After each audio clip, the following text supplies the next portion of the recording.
Clearly, one of our fundamental concerns in setting up a CCTV system is the extent of the area captured by the camera, the field of view as it's known. There are several ways we can modify this: by zooming in or out, changing the camera lens, or moving the camera to a different position. When you're evaluating how great a field of view you need, it's important to ensure that all the necessary detail is included within the frame. If subjects are static or their movement is constrained within a particular area, then you can use a smaller field of view. But if the subject is able to move over a larger area, we'll need to increase the field of view so as to capture all the activity. But before deciding on a greater field of view, you need to remember that this has one undesirable side effect. It leaves fewer pixels available to build the image of the subject. This in turn means the image looks blocky or blurry, and the subject may be harder to identify.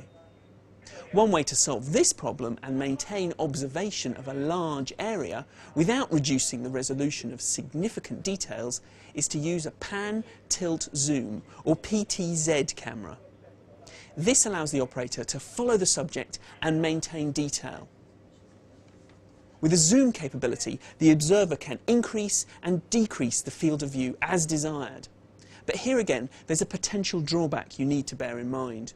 Once the operator's zoomed into a particular part of the scene, he may be unaware of some other activity of equal importance within the wider area. If there is a possibility of simultaneous activity within the larger field of view, another solution is to use multiple cameras to focus on different parts of the scene. This enables the observer to maintain uninterrupted overall coverage with a high level of detail.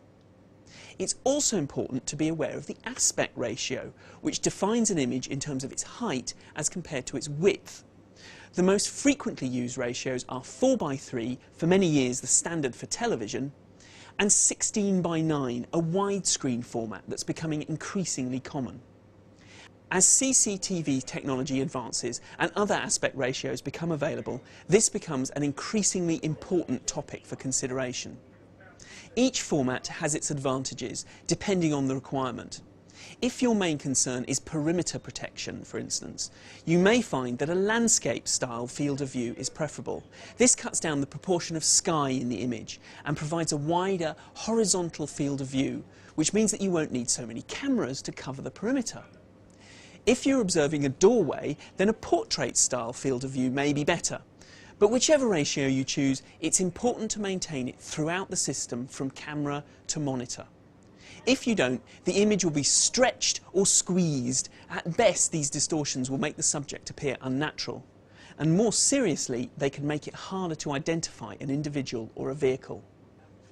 As you can see, field of view is an important consideration, and it should be carefully specified in the operational requirement.